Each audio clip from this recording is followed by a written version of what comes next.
Hi guys, this is Mark McRae, and we are continuing to look at financial ratios.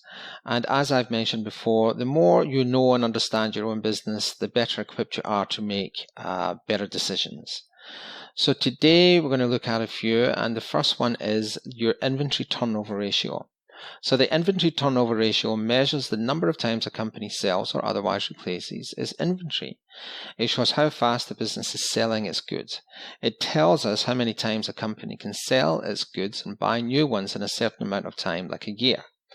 So basically, you would divide that, your cost of goods sold, by the average inventory.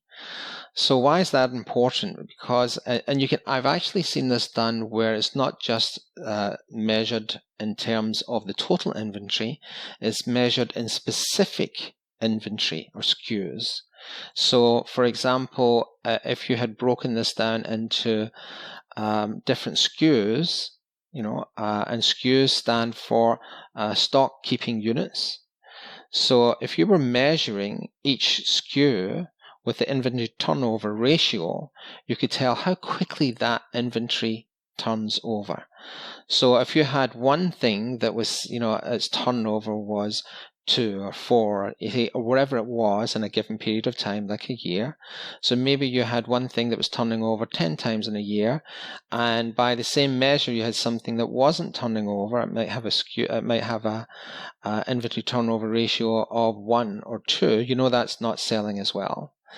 And if you only have 1 or 2 things, it's very obvious. But if you have a lot of inventory, it's not that obvious.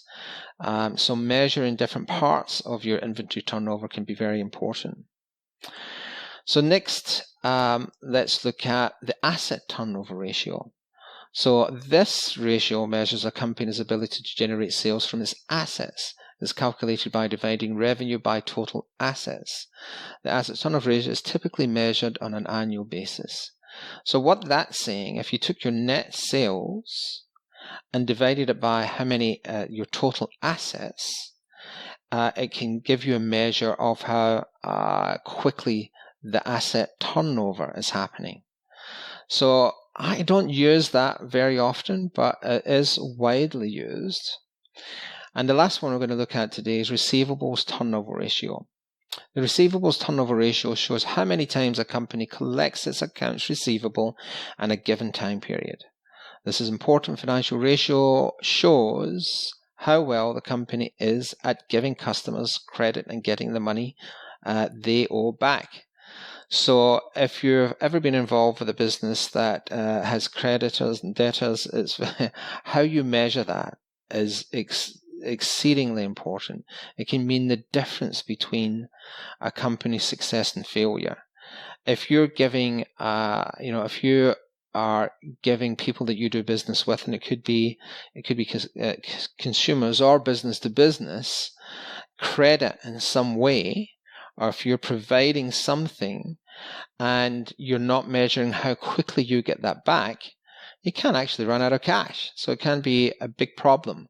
So that if you're in the business of giving any kind of credit, that should be a ratio that you look at and monitor. If you want to hear more things like this, if you like these tips, then you can find me on YouTube's probably the best place. Just look for Mark McRae.